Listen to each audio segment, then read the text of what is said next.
আসসালামু আলাইকুম ভিউয়ার্স। হ্যাঁ, ছোটবেলার অনেক স্মৃতি মাঝে মধ্যে মনে পড়ে যায়। ছোটবেলায় যখন আমরা ছোট ছিলাম তখন বাবা মা অনেক খাবার তৈরি করে খাওয়াতো।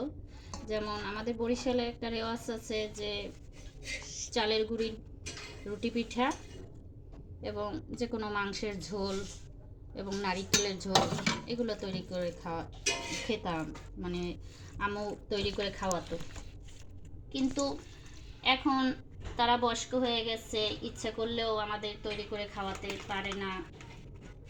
আর আমাদেরও তো মাঝে মধ্যে খেতে ইচ্ছে করে, তো সেই জন্য নিজেরাই এখন চেষ্টা করি, বা আমাদের ছেলে মেয়েদের আমাদের খাওয়াতে ইচ্ছা করে সেজন্য তৈরি করি। তাদের মতো হয় না, তারপরও আমরা চেষ্টা করি। তো এখন যখন আমাদের এই পিঠা খেতে ইচ্ছে করছে, তো সেই জন্য আজকে তৈরি করার চেষ্টা করতেছি চালের গুঁড়ির রুটি পিঠা এবং গরুর মাংসের ঝোল রান্না করব। দেখি কেমন হয়। হয়তো বা তাদের মতো হবে না, মা যেভাবে রান্না করতো, আমার মতো করে আমি রান্না করতেছি। আমাদের যখন খেতে ইচ্ছা করে এখন নিজেরাই তৈরি করার চেষ্টা করি, কারণ মা বয়স্ক হয়ে গেছে, এখন আমাদের খাওয়াতে পারে না ওইভাবে তৈরি করে। তারপরও মেয়েরা যখন বাবার বাড়িতে যায়, বাবা মায়ের আদরের কমতি থাকে না। শত কষ্টের মধ্যেও তারা চেষ্টা করে এখনো ভালো কিছু তৈরি করে খাওয়াবার।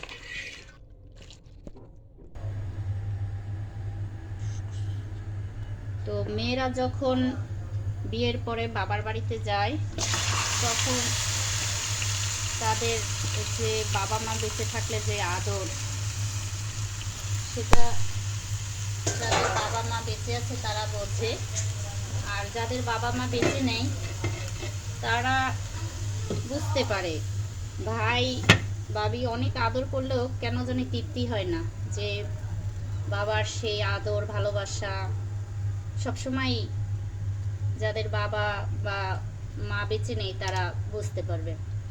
আমার কণ্ঠটা ভারী হয়ে আসছে, আমার বাবা নাই তো এই সময় তার কথা অনেক মানে মনে পড়তেছে, সেজন্য।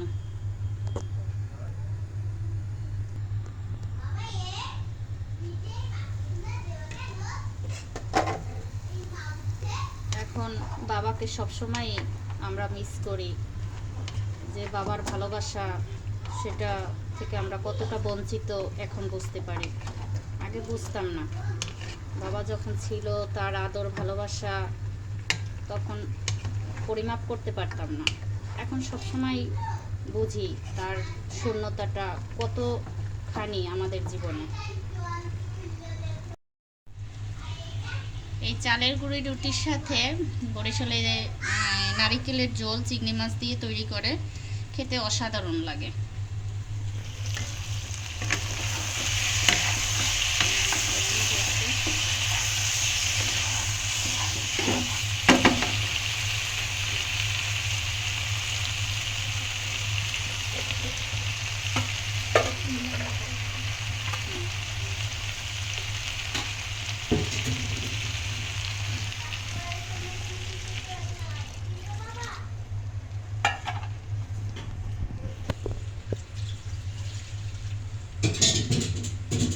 আজকে আমাদের নারিকেলের ঝোল আমরা তৈরি করিনি, শুধু মাংসের ঝোল দিয়েই খাবো, এই জন্য একটু ঝোল রাখবো,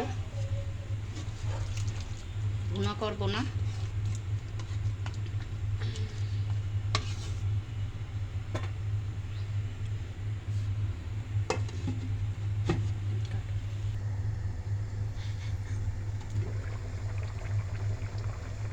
একদম হয়ে গিয়েছে, এখন আমি চুলা বন্ধ করে দেব।